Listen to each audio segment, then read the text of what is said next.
Olá, boa noite. Oi, boa noite.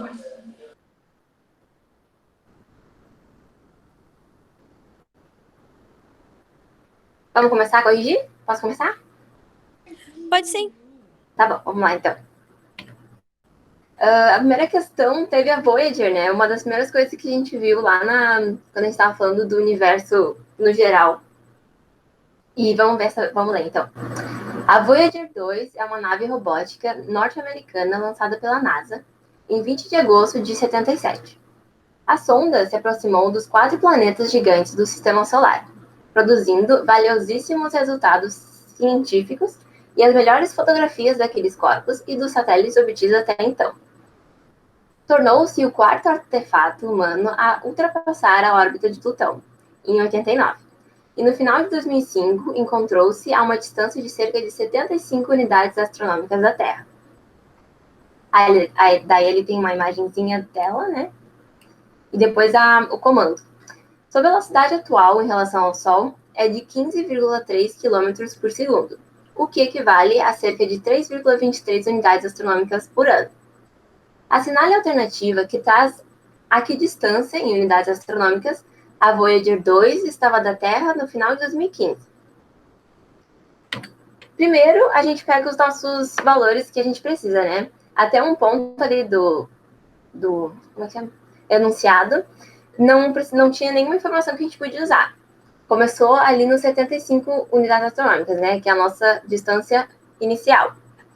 Depois nós temos a velocidade, que eles até simplificaram, né? Passaram de quilômetros por segundo para unidades astronômicas por ano. E nós temos a velocidade de 3,23.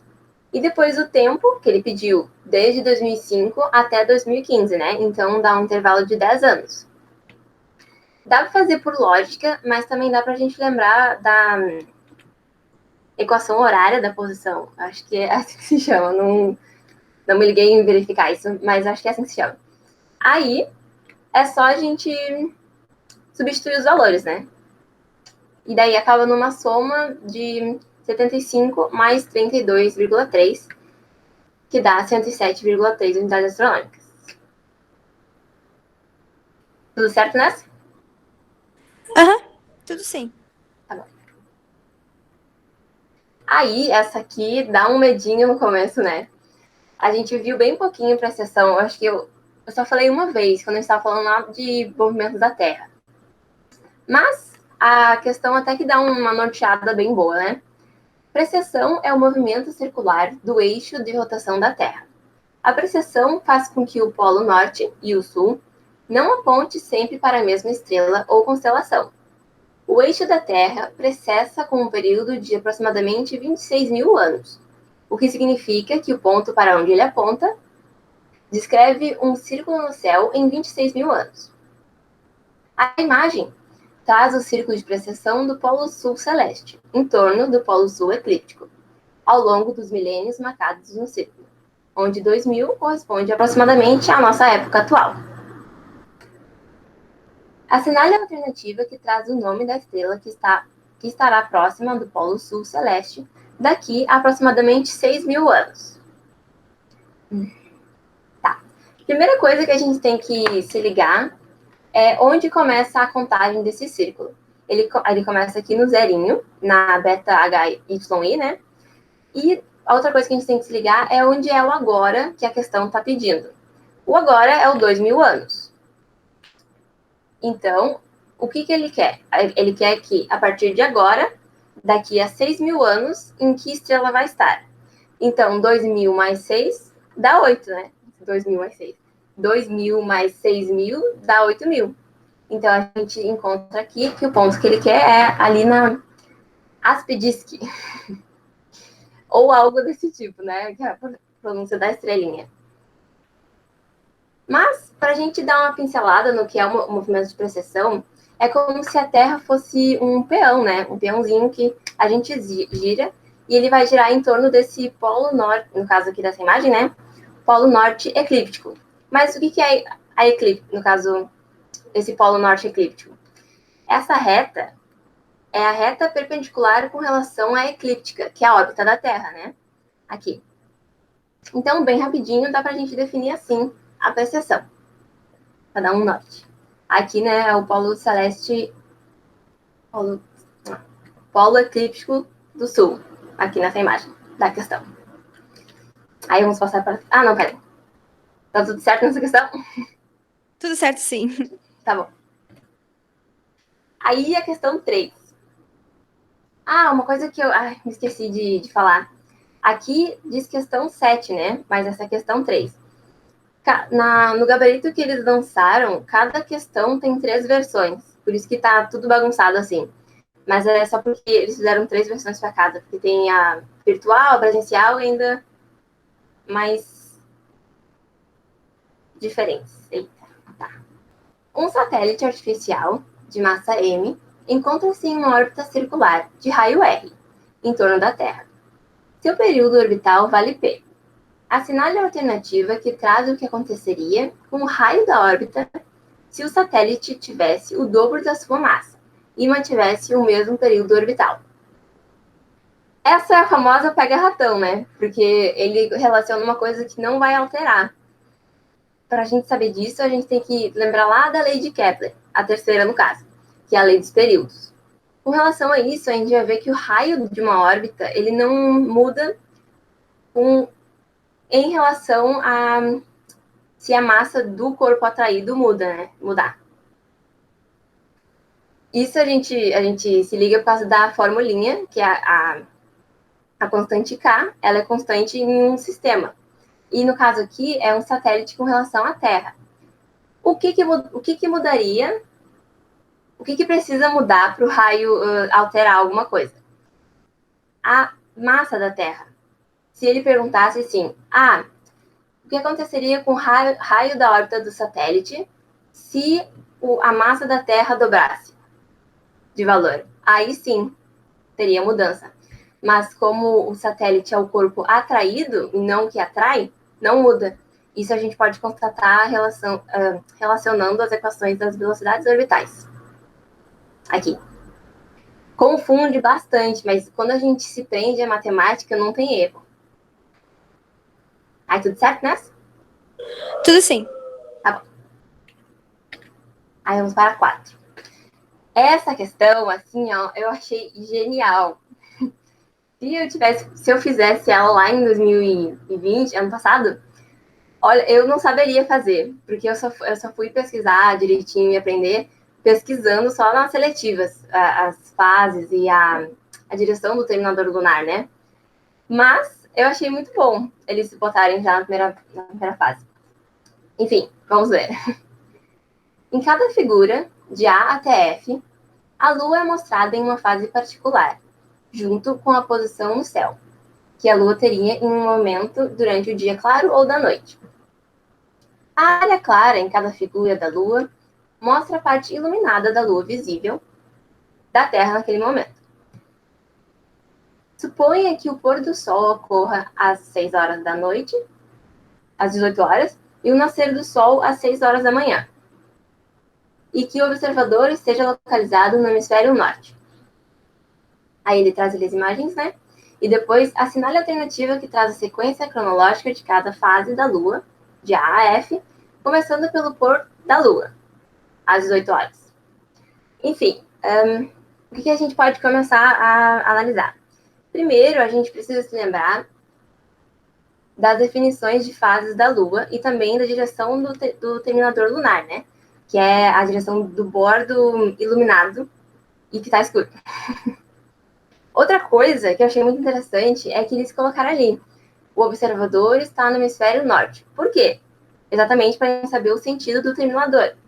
A gente sabe que o norte está um lugarzinho dele e a Lua, tipo, ela não está de cabeça para baixo, né? Então vai ter o norte, o leste, o sul e o oeste. E o terminador lunar vai de leste a oeste, da borda oriental para ocidental. Isso é bem difícil de lembrar, mas dá para a gente resolver essa questão sem se lembrar disso. Então vamos esquecer isso um pouquinho e vir para cá. Primeiro, o que ele diz? Começando pelo pôr da Lua. Onde que ela está se pondo? Onde ela está em oeste, que é a Lua nova aqui, né? Eles até colocaram ali, Lua nova. Então, já não pode ser B e C. Outra coisa, quando a gente está analisando, a gente pode perceber que a lua nova e a lua cheia, elas são posições opostas. Então, se a gente começa pela lua nova e tem 1, 2, 3, 4 outras posições que não são opostas à lua nova, a gente sabe que elas vão ter que ficar entre a lua nova e a lua cheia. Isso fica um pouco confuso. Mas olha só, a gente vai ter que ter a lua nova e 2 posições, a lua cheia e 2 posições. Deu para pegar? Deu sim. Tá. Aí, então, B, X, X e A. Com isso, não pode ser AD. 50% de chance já. Eu fico me animando com essas questões.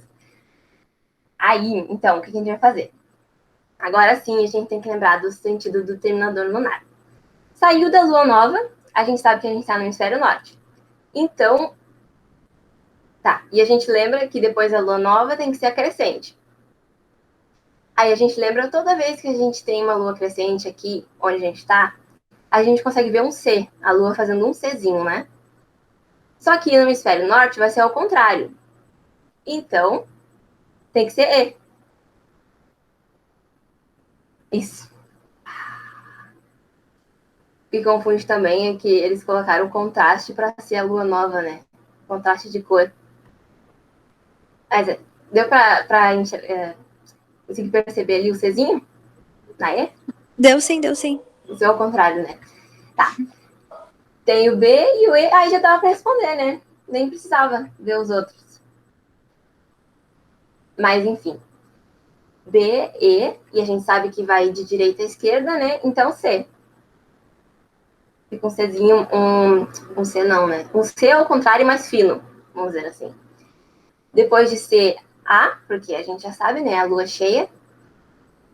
Então, depois F, porque o tá caminhando, né? A sombra. E depois D. Conseguiu fazer essa na hora? Eu fiquei um pouco perdida, mas eu acho que eu consegui sim. Ah, que legal. Isso aí.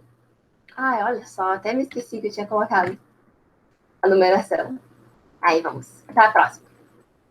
Questão 5. A tabela mostra as massas e distâncias, expressas em unidades arbitrárias, entre 4 pares diferentes de estrelas binárias. Assinale a alternativa que traz a ordem crescente da intensidade das forças gravitacionais exercidas entre os pares em cada caso. Bom, aqui a gente tem que lembrar, né, da formulinha da força gravitacional. Aí. E esses númerozinhos aqui são fatores, né, que vão modificar o resultado final em uma proporção, né? Esse símbolo aqui significa proporcional a.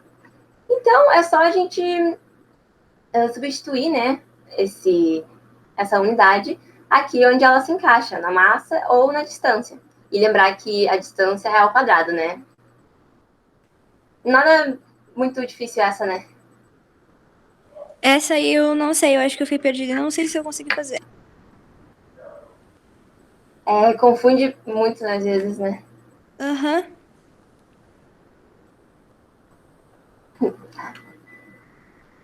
Mas tem alguma dúvida, assim? Pode. Não, não, depois eu li um pouco e aí eu vi que era bem fácil mesmo. Tá bom. É questão de prática, às vezes, né? Ah, sim. Vamos para a próxima. Em astronomia, luminosidade é a quantidade de energia que um corpo irradia em unidade de tempo. Ela é tipicamente expressa em unidades de watts, ou em termos de unidade solar. Aí a gente tem o valor ali, né, da luminosidade solar, que é 3,8 vezes 10 elevado a 26 watt. Essa energia é gerada no núcleo da Terra, do Sol, através de reações de fusão nuclear. Parte da massa envolvida na fusão é transformada em energia. Assinale a alternativa que traz o valor aproximado da massa solar transformada em energia a cada minuto. Aí ele dá uma dica, né? Utilize a equação de Einstein da teoria da relatividade. Energia igual a massa vezes o quadrado da velocidade da luz. Então, essa aqui, eu vou te dizer que quando eu fui fazer ela, sem ver o gabarito, me deu uma embolada. Mas, o que a gente tem que lembrar? Ele dá uma dica ali, sempre quando tem a unidade, né, do que se pede, é uma dica. O watt, ele é potência. Quando a gente lembra, daí a gente tem que lembrar de potência, né, que potência é energia sobre o intervalo de tempo. E sabendo que a luminosidade é uma potência, é só a gente substituir, né? Onde tem potência, bota luminosidade, e onde tem energia ali, já coloca a teoria da relatividade. Aí não tem erro. O que ele quer? Massa. Aí a gente arruma a formulinha, fica desse jeito, e substitui os valores. Falando assim, até que parece fácil, né? Mas na hora de fazer ele no nervosismo... Tudo certo nessa? Aham, tudo sim. Outra coisa que podia... como é que fala? Enganar, né? O ali, cada minuto. Aí a pessoa bota 1, mas na verdade tem que botar 60 segundos, por causa do sistema internacional, né? Ah, sim, Aí, sim. tá, então vamos para a próxima. Ah, tá. Aí essa, a gente tava tranquilo e vira o caos. Redshift na primeira prova da UBA. O que a gente fez para merecer isso, né? Pois é. Tá, mas vamos ver. Vamos lá, vamos por partes. Fred Krueger. Uma linha importante no espectro de absorção das estrelas ocorre no comprimento de onda de repouso, que é os 656 nanômetros. A imagem a seguir exemplifica como esta linha pode ser observada no espectro de uma estrela. Essa é a imagem. Aí depois de novo. Imagine que você observou do seu observatório 5 estrelas e descobriu que essa linha de absorção é observada nos seguintes comprimentos de onda mostrados na tabela, para cada uma das 5 estrelas. Aí, então, é verdadeira e falsa, né? Vamos primeiro nos lembrar do que é o efeito Doppler. Ele não fala, né? Mas isso aqui é o efeito Doppler. O que acontece? Primeiro, vamos lembrar como é para o som. Quando uma ambulância, uma moto, qualquer coisa que está passando muito perto da gente, a gente vê o som normal, primeiro, e depois ele vai, conforme ele vai se aproximando de nós, vai aumentando a frequência. Exatamente porque, como ele está se aproximando, ele está emitindo a onda cada vez mais menos espaçada, né? Uma das outras. Então, a frequência aumenta. E o comprimento de ondas diminui. Em contrapartida, quem ficou para trás vai baixando a frequência. E o comprimento de onda vai aumentando. Tem até uma formulinha que a gente vê direitinho que eles são inversamente proporcionais. E o mesmo ocorre para a luz. Quando a gente tem uma estrela que se aproxima, a frequência de luz ela aumenta. Isso. E o seu comprimento de onda diminui. Aí, nessa imagem aqui, a gente já vê. É difícil de fazer de se ligar, né? Fazer um clique mental. Mas o que é que está acontecendo aqui? A gente vai ter a linha de repouso, que é 656, que quer dizer que a Lua, que a estrela está paradinha com relação a nós, né? E a gente pode ter um blue shift, que é um desvio para o azul, da luz que a gente recebe da estrela. E isso configura no caso, um comprimento de onda menor, né? Do que 656. E exatamente o contrário, o deslocamento para o vermelho, que é o redshift, vai ser um comprimento de onda maior e uma frequência menor. Quer dizer que a estrela está se afastando. Essa parte difícil. Tem espectroscopia, tem efeito Doppler, ondulatória. É o caos. Mas, vamos lá. Aqui do ladinho, aqui tem uma imagem, né? Dá pra ver direitinho. É a oscilação estelar. É uma imagem muito legal. Também tem aqui o redshift cosmológico, que daí eles pediram ali a velocidade, né? Eu, assim, ó, eu fiquei de cara com isso. Eles pediram essa fórmula já. Mas, vamos lá. Vamos aqui primeiro, então, ver cada alternativa. A estrela B se afasta de nós mais rapidamente do que a estrela D. Para ela se afastar, ela tem que ter um comprimento de onda maior do que 656. Então, vamos ver. B é maior do que D? 659, B.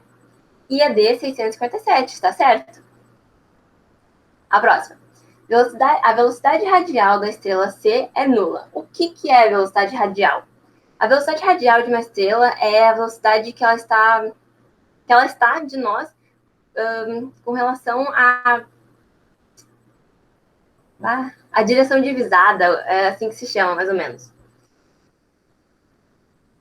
É uma velocidade vetorial, vamos dizer assim. Que é até essa velocidade que está aqui no redshift cosmológico. Nossa formulinha. E sim, é nula, né? Isso a gente vai constatar vendo que ela está ali no comprimento de onda em repouso. 656. C, 656 nanômetros. A próxima. A estrela E está se aproximando de nós a mais de 450 km por segundo. Eita! Primeira coisa, lá pensando no chutômetro. Ela está se aproximando de nós mesmo, uma estrela E? Vamos ver. Para isso, ela tem que ter um comprimento de onda menor do que 656. E ela tem, né? E 655. Já dava para fazer um chutômetro legal e botar verdadeiro. Mas a gente não quer chutar, a gente quer saber a resposta certa. Então, a gente saberia, agora a gente sabe, né? Redshift cosmológico. Nessa fórmula, a gente tem que a diferença, né? Delta lambda sobre delta lambda sobre lambda é igual à velocidade radial dividido pela velocidade da luz. Então, o que a gente tem? O lambda inicial, o lambda final é 655. Menos 656 dividido por 656. Aí é só passar o 3, né? E o 10 na 5, multiplicando, que a gente acha que é 450 quilômetros mesmo, que ele tá ali, né? Falando. Na verdade, vai achar 457, mas é um bom arredondamento, 450. E justamente está negativo porque está se aproximando. Tá ao contrário, né? Então, essa é a resposta certa. E a próxima ali, a estrela A está se afastando de nós.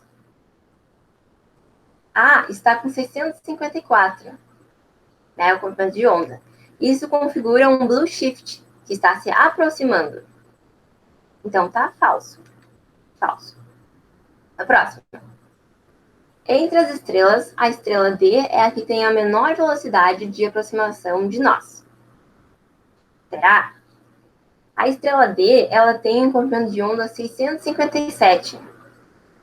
Ela nem está se aproximando, na verdade, né? Como ela está sofrendo um redshift, ela está se afastando. Então, ela já está errada. Mas também ela não tem como ter a menor velocidade, porque ela nem é o menor valor ou o maior valor de comprimento de onda da 5. Então, essa última, ela está totalmente errada. É isso. A pior questão da prova. Alguma dúvida? Essa aí eu fiquei bastante perdida. Eu não consegui fazer, eu acho que eu chutei essa aí. Essa foi assim, muito ruim. É. Essa questão aqui é de seletiva, olha. Ok. Pois é, eu achei bem complicada ela. Tá bom, vamos passar então.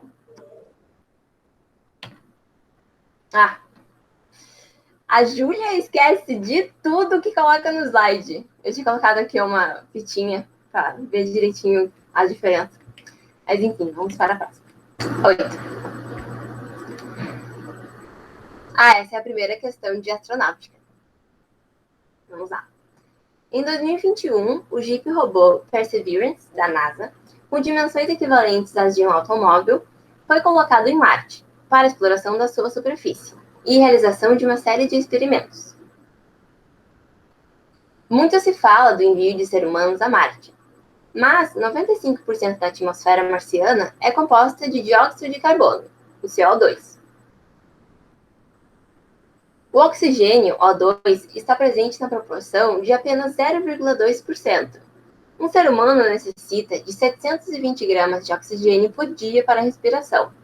O MOXIE, um dos experimentos a bordo do Perseverance, produz 10 gramas de oxigênio por hora, a partir do dióxido de carbono existente na atmosfera marciana. Quantos dias serão necessários para que o MOXIE, funcionando ininterruptamente, produza a quantidade de O2 necessária ao consumo diário de um ser humano?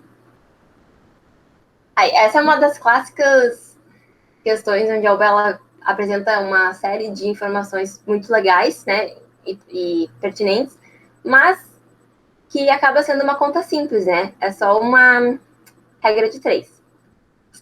Aqui eu coloquei pra gente ver, deixa eu voltar e passar de novo.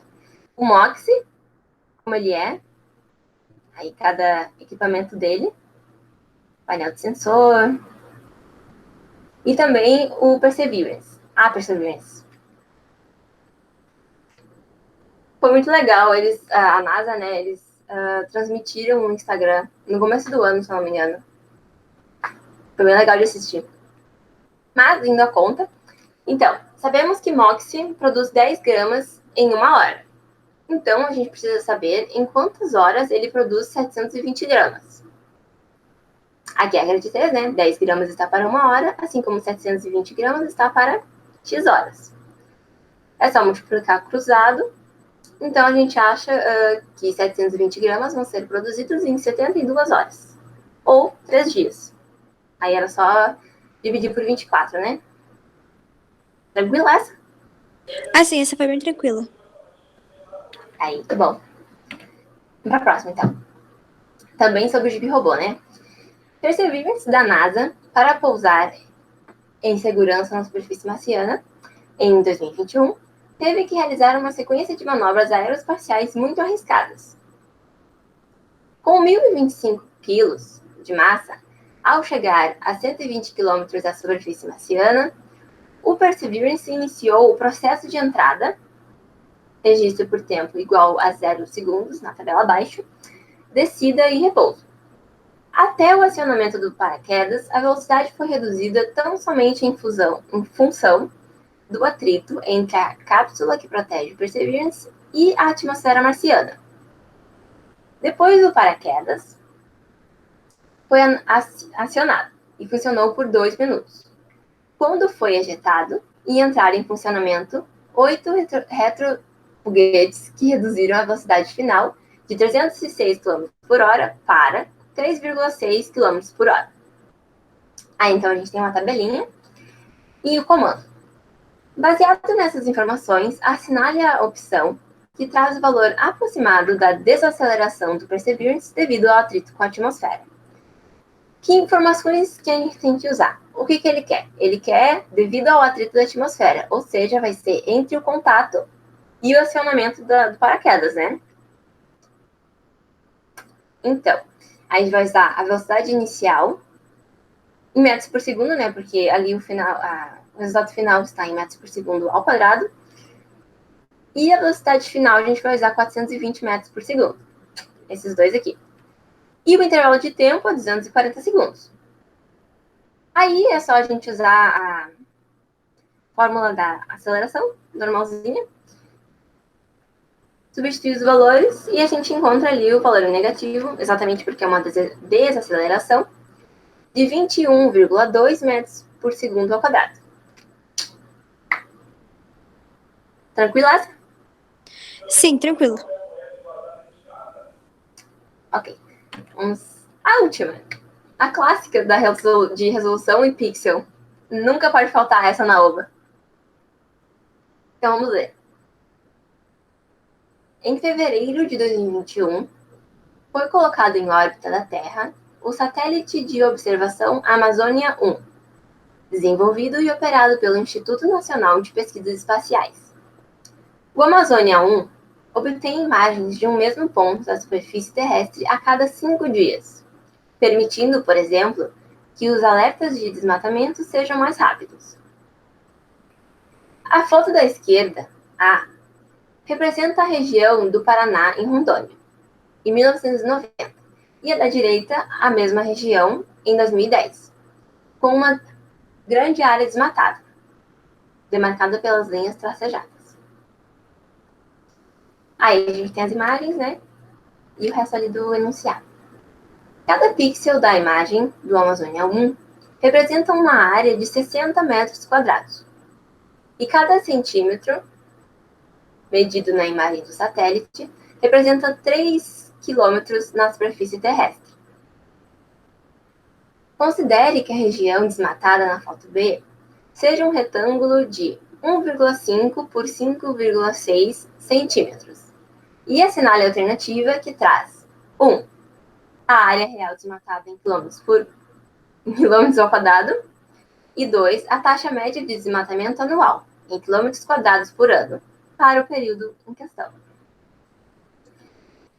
Então, essa questão, ela dá um nó na cabeça, porque eles colocam ali, né? Cada pixel representa 60 metros quadrados. Sendo que não precisa dessa informação. O que a gente pode usar é ali 1 centímetro equivale a 3 quilômetros. Com base nisso, um quadrado de 1 centímetro quadrado equivale a um quadrado de 9 quilômetros quadrados, né? Aí, então, o que a gente pode ver? A gente pode fazer já o cálculo da área desmatada na imagem, usando esse retangulinho que ele deu, né? Aí é só fazer a multiplicação, que dá 8,4 centímetros quadrados, isso para a imagem. Aí, é outra regra de 3 de novo, para a gente concluir. 1 centímetro quadrado está para 9 quilômetros quadrados, assim como 8,4 centímetros quadrados está para a área desmatada em quilômetros quadrados. É só multiplicar esses dois, né? Então dá 75,6 quilômetros quadrados. E depois a taxa é só dividir essa área total, né? Pelo número de anos, valor de anos. Então, o que é o nosso primeiro? O primeiro é o 1990. E o final, onde diz? 2010. Então, a gente tem um intervalo de tempo aí de 20 anos, né? Aí é só fazer a divisão, que dá 3,78 quilômetros quadrados por ano. Isso aí, acabou. Tranquila essa também? Essa sim, essa foi bem tranquila. Essas questões, elas são muito básicas, né? Essa principalmente. Mas ela sempre dá um nó em algum lugarzinho. Ah, sim.